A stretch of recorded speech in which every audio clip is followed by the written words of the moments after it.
salvar, pelo seu sangue puro, santo, nós somos lavados, remidos, somos resgatados. Glória a Deus por isso. Claro que o caso de Jesus, ele é o Filho de Deus, entenda isso. Mas eu quero mostrar para você que Jesus, como homem, sofreu e mostrou para nós o que é sofrer pelo amor, pela vontade do Pai. E aí ele dá essa lição para a igreja. E muitos que vieram depois de Jesus sofreram e até morreram por pregar o que Jesus pregou. Você entende isso? Olha só, a gente vai ver que todos que ouvem a voz de Jesus, quem quiser vir após mim, negue-se a si mesmo, pegue a sua cruz, olha isso, e siga-me. Jesus está dizendo isso, vai chegar uma hora por pregar a verdade, por pregar a justiça, por pregar o amor, a fé, a verdade, uma hora vão te crucificar. Às vezes vão te crucificar só porque você falou em nome de Deus ou em nome de Jesus, é verdade. Mas tem hora que vão te crucificar não é nem pelo Deus que você prega, mas pela ação social que você exerce, pela cobrança de uma mudança de mundo que você exige, um mundo melhor. Agora, a gente vai ver esse fato, isso é fato. Negue-se a si mesmo, pega a tua cruz, porque uma hora alguém vai te crucificar nela. Se você fazer o evangelho acontecer como ele é, e como deve ser. Agora, veja bem, a gente vê, por exemplo, na época do nazismo, né? Na época em que Hitler perseguia os judeus no mundo todo e matou milhares e milhares. Foi o Holocausto. Um protestante, um pastor evangélico, né, alemão, né, dentro daquela situação, né, do nazismo, ele se opôs ao nazismo. Ele defendeu a causa certa. Fez valer sua voz. Dietrich Bonhoeffer. Dietrich Bonhoeffer é um dos teólogos conhecidos como teólogo mártir. Porque além de desenvolver uma teologia no seu tempo, discutir questões bíblicas, do pensamento teológico, ele teve que também se opor ao sistema nazista. Qual foi o resultado? O mesmo de Jesus. Só que aí ele foi para a forca. Tá entendendo? É o discípulo que negou a si mesmo, pegou a cruz, pregou a verdade, bateu de frente com o mal e foi para a forca. Ele morreu enforcado no finalzinho do regime nazista. Que é um caso mais recente, o de Martin Luther King. Quando abraçou a causa dos negros, quando começou a lutar pelo direito daquelas pessoas, mostrando que nós temos que lutar a favor dos injustiçados, contra um sistema que oprime. Nós temos que ser a consciência do Estado e mostrar que o Estado precisa melhorar para ajudar os necessitados.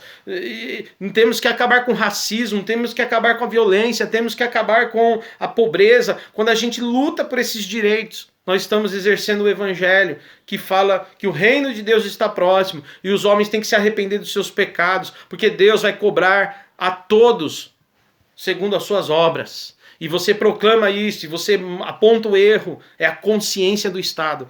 Martin Luther King fez isso. Sabe qual que foi o resultado?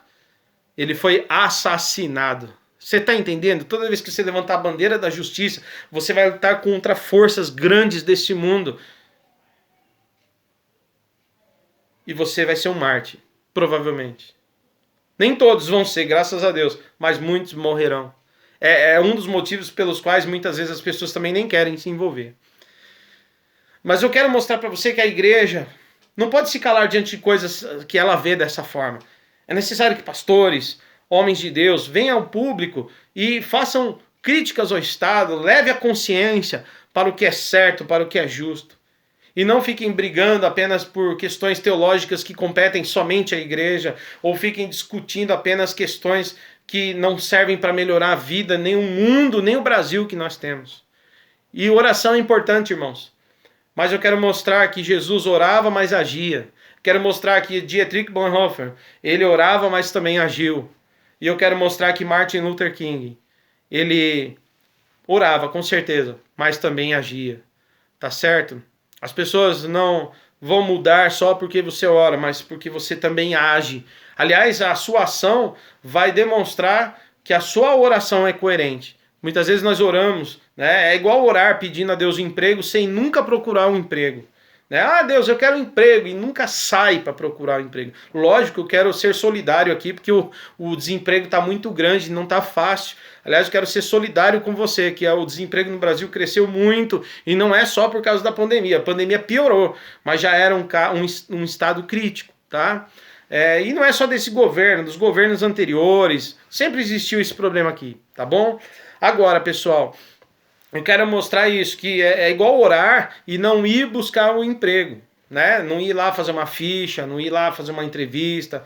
Você vai ficar orando, orando, orando, querido, e nunca vai, a porta não se abrirá jamais, porque é oração com ação. É igual a justiça. Se a igreja quer que venha justiça na terra, ela tem que orar e agir pela justiça. Que senão a oração nossa é incoerente, entendeu? Muito bem. É interessante agora a gente pensar numa fala de Martin Luther King, que ele diz o seguinte: o que me preocupa, Martin Luther King disse isso, o que me preocupa não é o grito dos maus, mas é o silêncio dos bons.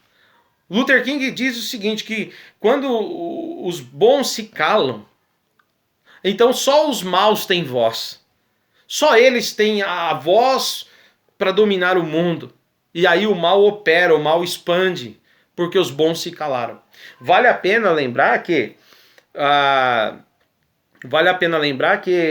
na época em que Luther King lutou, organizou marchas, foi à rua protestar com inúmeros, centenas e centenas e milhares de negros, contra um sistema opressor e levando a consciência do Estado, que eles tinham que dar dignidade àquelas pessoas. Quando ele fez isso, e não é só isso, são várias coisas que envolvem essa luta do Luther King.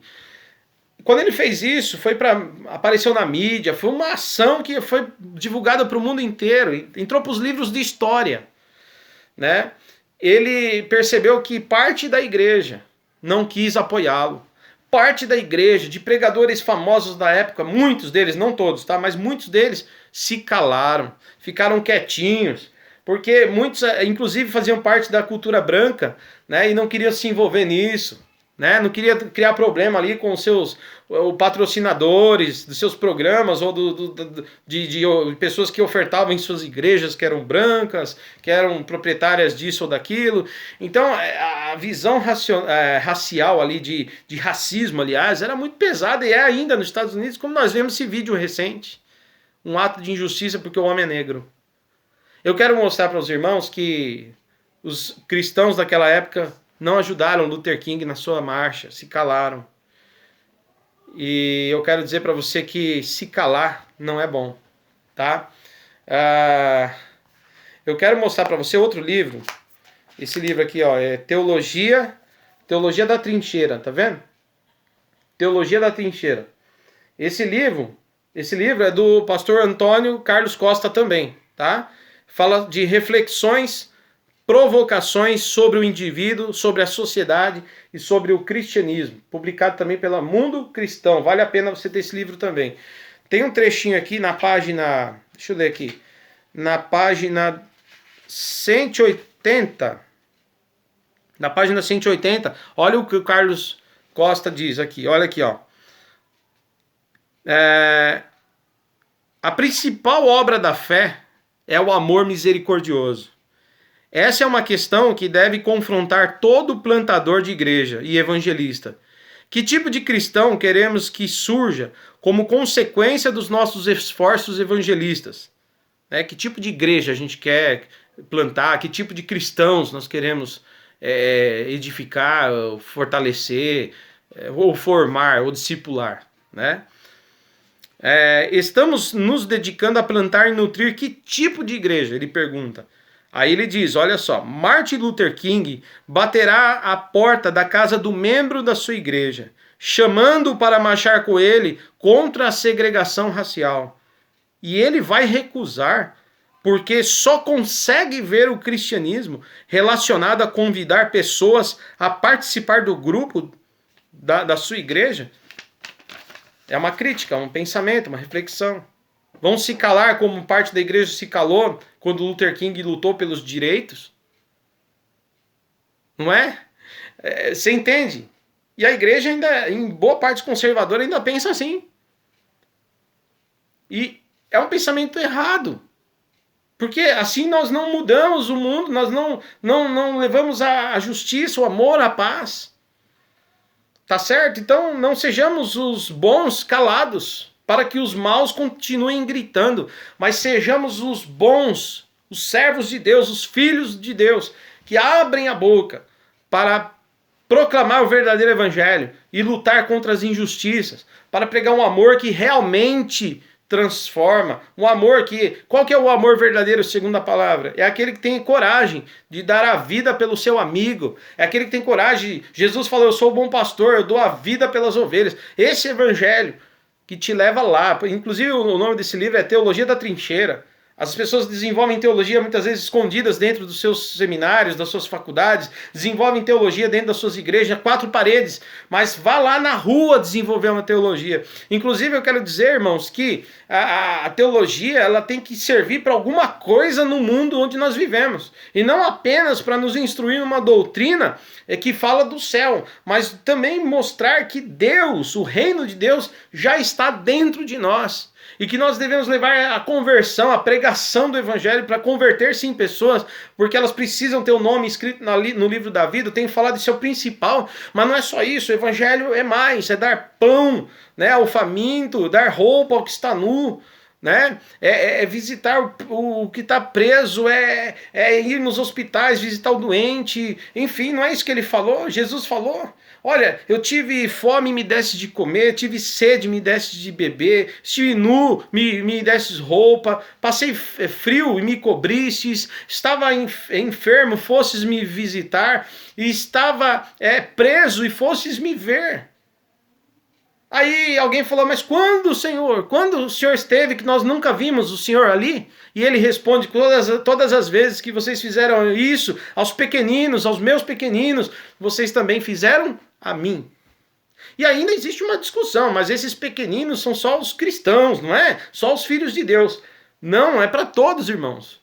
É para todos, porque é nessa ação que uma pessoa se converte. É quando alguém está faminto e você leva o pão que ele vê o amor de Deus em você. É no preso que está lá, que não conhece nada de Deus, e que você vai lá e leva uma mensagem de esperança, onde todo mundo desacreditou dele, mas ainda tem uma igreja que diz que Deus quer levá-lo à dignidade. É ali que ele tem um encontro, que ele vai ver, olha, tem um Deus que realmente me ama, ainda se preocupa comigo, miserável. Alguém vai dizer, puxa, pastor, alguém doente que não conhece Deus, você vai visitá-lo, ele vê o amor de Deus na sua visita. Você entende? Alguém que está ali passando frio e você leva o cobertor, ele vê o gesto de amor. É lógico que você leva sempre também uma palavra de Deus para ele saber que é Deus que está movendo essa igreja a fazer isso. Mas é ação com oração, queridos, senão não funciona. O reino de Deus fica... A gente prega uma teologia, uma mensagem vazia para o mundo. A igreja não brilha nas trevas, como ela tem que brilhar, porque ela é luz do mundo, e ela deixa de salgar, ela deixa de lutar contra a miséria, a pobreza. Inclusive, o sal da terra que a Bíblia fala é baseado nos tempos bíblicos, onde as pessoas deitavam sal, né? Sal sobre uma carne, por exemplo, que eles iam consumir, porque o sal preservava a carne para que ela não apodrecesse, para que ela não estragasse. Então eles preservavam a carne com sal. O sal, Jesus está dizendo, a única forma de essa terra não apodrecer de vez é a presença da igreja. O sal também fazia o seguinte, ele derramado sobre a pele de uma pessoa, ele podia ajudar a matar germes e cicatrizar feridas. O sal também é curador. Entende? O que cura a dor. Curador, que curador do pobre, do oprimido, o que luta contra o racismo, contra a pobreza e contra injustiças, até mesmo contra os homossexuais. Então, eu quero dizer para vocês que vamos levantar nossa voz. Eu quero encerrar essa minha reflexão dizendo que eu estou fazendo isso porque acredito nisso. E eu quero que a nossa igreja, onde Deus permitiu, onde Deus quis, em primeiro lugar, e me permite estar, com a bênção de Deus acima de tudo, depois com a permissão do meu pastor, obviamente, que eu estou também debaixo de uma liderança, mas eu quero dizer que eu quero que a minha igreja cresça, uma igreja saudável em todos os sentidos, uma igreja também reflexiva e consciente. para que aprenda o que é o amor na prática e não apenas em palavras e teoria. E que saiba que quando abrimos a boca para criticar um governo ou outro, vem aqueles irmãos, ao invés de criticar, pastor, ore. Mas não é o que o evangelho está mostrando, não é o que eu estou tentando mostrar para você nesse vídeo. Não é críticas de ofensa, mas é críticas de chamar a atenção para que se cumpra a justiça, para que os erros sejam corrigidos e o reino de Deus seja conhecido na terra. Amém, meus irmãos? Eu quero terminar lendo uma carta do Martin Luther King, a carta não, parte do seu discurso, parte do seu grande discurso, Eu Tenho um Sonho. Eu quero ler para você, escute esse discurso de Luther King. Digo-lhes hoje, meus amigos, que apesar das dificuldades e frustrações do momento, eu ainda tenho um sonho. É um sonho profundamente enraizado no sonho americano. Eu tenho um sonho que um dia essa nação levantar-se-á e viverá o verdadeiro significado da sua crença. Consideraremos essas verdades como auto-evidentes que todos os homens são criados iguais. Eu tenho um sonho que um dia, nas montanhas rubras da Geórgia, os filhos dos descendentes de escravos e os filhos dos descendentes dos donos de escravos poderão sentar-se juntos à mesa da fraternidade. Eu tenho um sonho que um dia, mesmo o estado do Mississippi, num estado desértico, sufocado pelo calor da injustiça e sufocado pelo calor da opressão, será transformado num oásis de liberdade e justiça. Eu tenho um sonho que meus 4 pequenos filhos um dia viverão uma nação onde não serão julgados pela cor da sua pele, mas pelo conteúdo do seu caráter. Sim, eu tenho esse sonho hoje. Eu tenho um sonho que um dia o estado do Alabama, com seus racistas cruéis, cujo governador cospe palavras de interposição e anulação, um dia bem lá no Alabama, meninos negros e meninas negras possam dar-se as mãos com os meninos brancos e com as meninas brancas, como irmãos e irmãs. Eu tenho esse sonho hoje.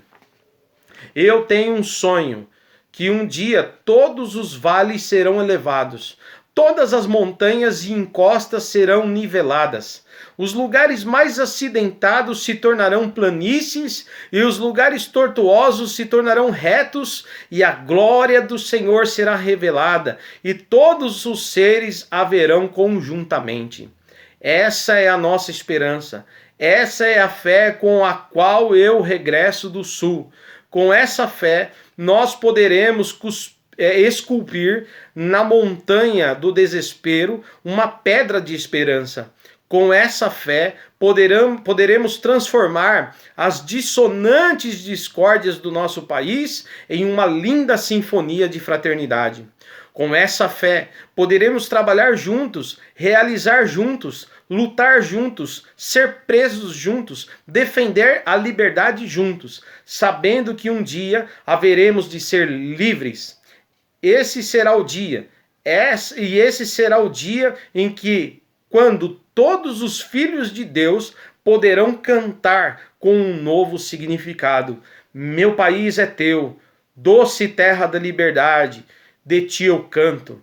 Terra onde morreram meus pais, terra do orgulho dos peregrinos, que ele, cada lado das montanhas, ressoe a liberdade. E se a América quiser ser uma grande nação, isso tem que se tornar realidade. E que a liberdade ressoe então no topo das montanhas mais prodigiosas de Nova Hampshire. Que a liberdade ressoe das poderosas montanhas de Nova York. Que a liberdade ressoe das elevadas montanhas da Pensilvânia. Que a liberdade ressoe dos cumes cobertos de neve das montanhas rochosas do Colorado.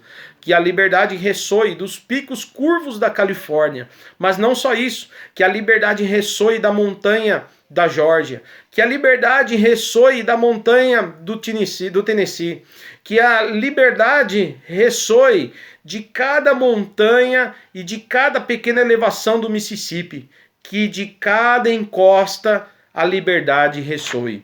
E quando isso acontecer, quando permitirmos que a liberdade ressoe, quando a deixarmos ressoar de cada vila, de cada lugar, de cada estado e de cada cidade, seremos capazes de fazer chegar mais rápido o dia em que todos os filhos de Deus, negros e brancos, judeus e gentios, protestantes e católicos, poderão dar-se as mãos e cantar as palavras da antiga canção espiritual negra: finalmente livres, finalmente livres. Graças a Deus Todo-Poderoso, somos livres finalmente.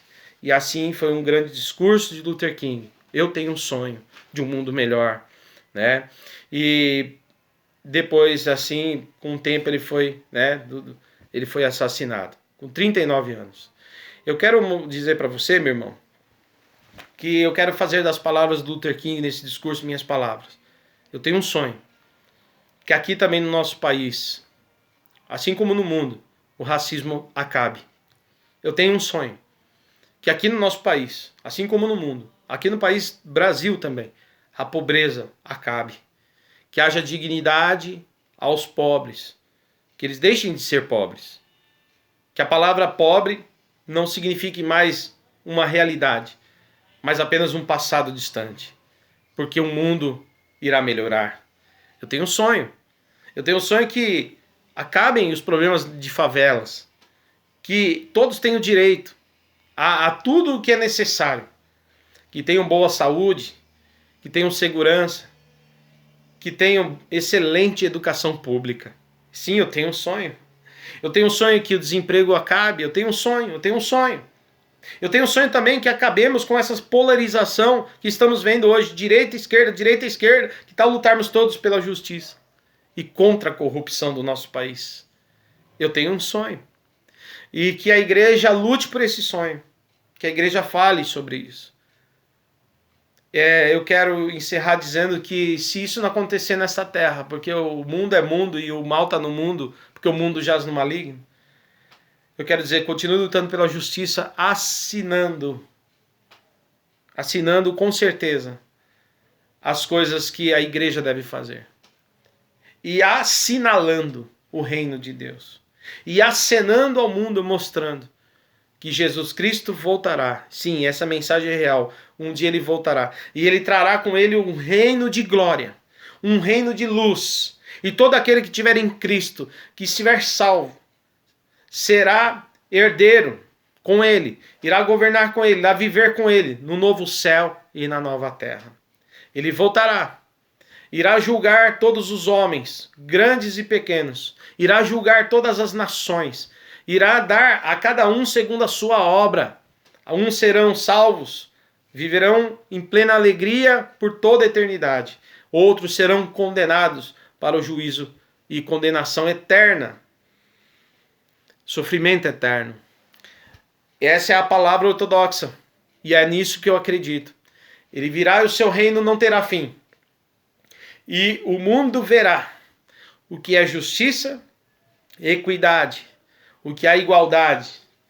O mundo verá o que de fato é o amor. Tá bom? Bom, eu agradeço você que viu esse vídeo. Eu quero deixar, além desses dois livros aqui, vale a pena ler, do Azorrague, do Antônio Carlos Costa, o Teologia da Trincheira. Além desses dois livros, tem esse aqui também, que é Convulsão Protestante, que é excelente, tá? Todos pela Mundo Cristão, tá? Todos escritos pelo Antônio Carlos Costa. Inclusive, no seu livro, temos aqui, ó, temos pessoas que elogiam o livro, fizeram a leitura e deixaram o seu parecer. Homens que gostaram dessa leitura, pastor, reverendo Hernandes Dias Lopes, que falou muito bem desse livro. O outro nome aqui, Ricardo Barbosa de Souza, falou muito bem desse livro. Ziel Machado falou bem desse livro, tá? E de outros livros, inclusive esse aqui, o Azorrague. O prefácio é escrito pelo pastor Luiz Saião, que faz uma entrada absolutamente maravilhosa no livro. Tá? Então fica aí como dica. E eu espero que você tenha gostado, refletido sobre cada palavra. Se você não entendeu alguma coisa, com todo respeito, volte o vídeo do começo e assista do zero de novo. Vamos tentar lutar contra a justiça e levar a voz da igreja a ser ouvida por todos. E saber que a igreja clama por justiça. Que o reino de Deus voltará. E os homens têm que se arrepender dos seus pecados. Vamos ser a consciência do Estado. Para que o Estado faça como Paulo disse. O Estado, sim, é instituído por Deus, autoridade. Mas para fazer o bem e não o mal. Para fazer o bem, para punir o mal. E se o racismo é mal, ele tem que ser punido com força. Se a desigualdade social é ruim, o Estado tem que garantir que essa desigualdade ela acabe e todos sejam realmente iguais perante a lei em todos os sentidos, né? Que todos tenham dignidade, respeito e possam viver num país, viver melhor num país tão maravilhoso como é o Brasil. E a minha oração não é só pelo Brasil, mas que isso alcance o mundo inteiro, inclusive países como a Síria, destruídos pela guerra. Que o Senhor tenha misericórdia. Tá bom, meus irmãos? É isso. Até o próximo vídeo. Valeu, um abraço.